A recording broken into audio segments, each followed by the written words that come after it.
The man used some underhanded tricks to lure his female colleague back to his place, not for anything romantic, but because he wanted to dive into the kitchen. He cooked for her, not out of love, but out of obsession, for perfection. The moment the pasta was ready, he quickly tossed it in a scallion-infused hot oil, added finely chopped celery he'd prepared earlier, plated it with artistic flair, and then served it to the woman before walking away, just to let her focus solely on the taste. He was a top-tier chef. His dishes weren't just delicious. The cooking process itself was a form of art.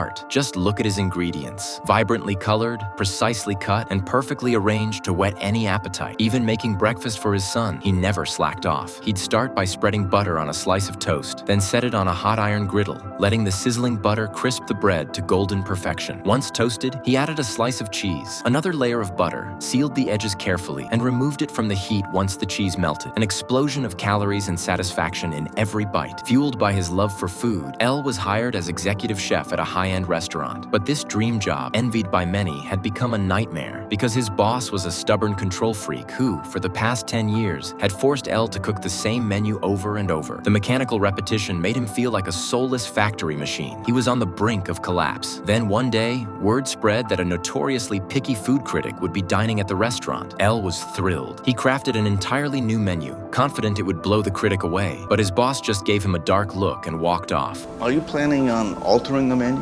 Just as Elle tried to explain, the boss cut him off coldly, insisting that this was his restaurant and that Elle would stick to the old menu. Carl, do what you want tonight. Okay, you're the chef.